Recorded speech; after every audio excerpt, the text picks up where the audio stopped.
if it's a new site, organize it well, plan the content. You should have, this is crazy, but you should have 6 to 12 months content outlines of what you're going to write, what it's going to target, and what it's going to focus on.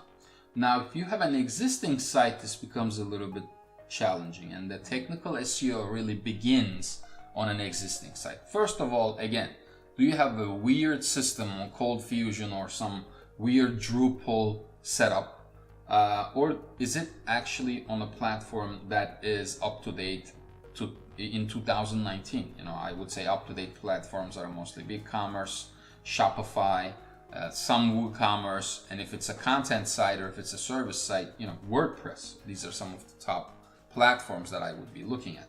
There are other platforms like 3D Card, etc., that are also good. These are the top ones right now.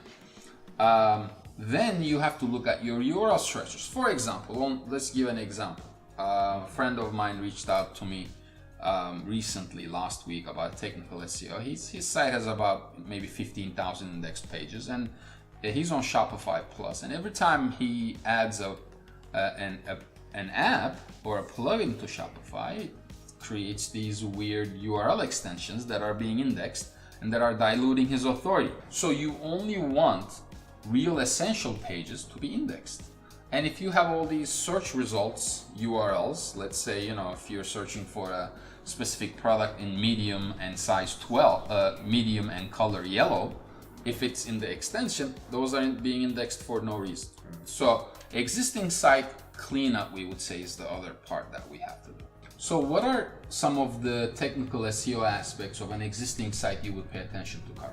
Well, I would say when we're talking about the URL structure, the first thing you want to do is you want to look at your analytics. You want to look at what pages you have indexed, and you want to see which pages are actually getting traffic, which pages are profitable for you, and which pages are sort of just dead weight on your site, and which pages are diluting your authority, because those may be some pages you want to get rid of and create 301 redirects to sort of pass that link juice to more pages that you would like to do lead generation or increase your sales on. Exactly. So most people don't pay attention to this. You have thousands of pages and you don't know which one is performing versus which one is not performing.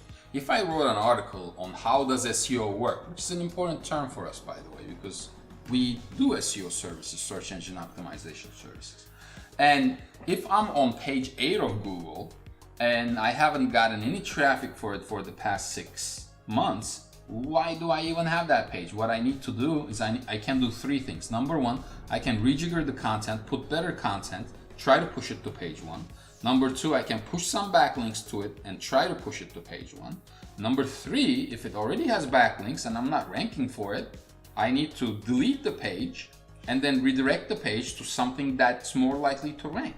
So a lot of the e-commerce sites and business owners don't pay attention to this, and that's what we really think technical SEO is. Another tip I would say, especially if you're on WordPress, when you're creating new pages or new posts, you have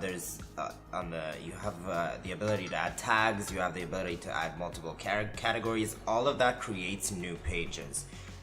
99.9% of the time, those are unnecessary pages that dilute your website. Correct. If you want to use tags, come up with 10, 20 tags that are actual valuable keywords to you and just use those. Don't just randomly assign tags that will create new pages again and again and again and again. That's fairly easy to clean up too. You can go in, delete all of them, reassign them. Just be mindful using those functionalities because they create hundreds of unnecessary pages.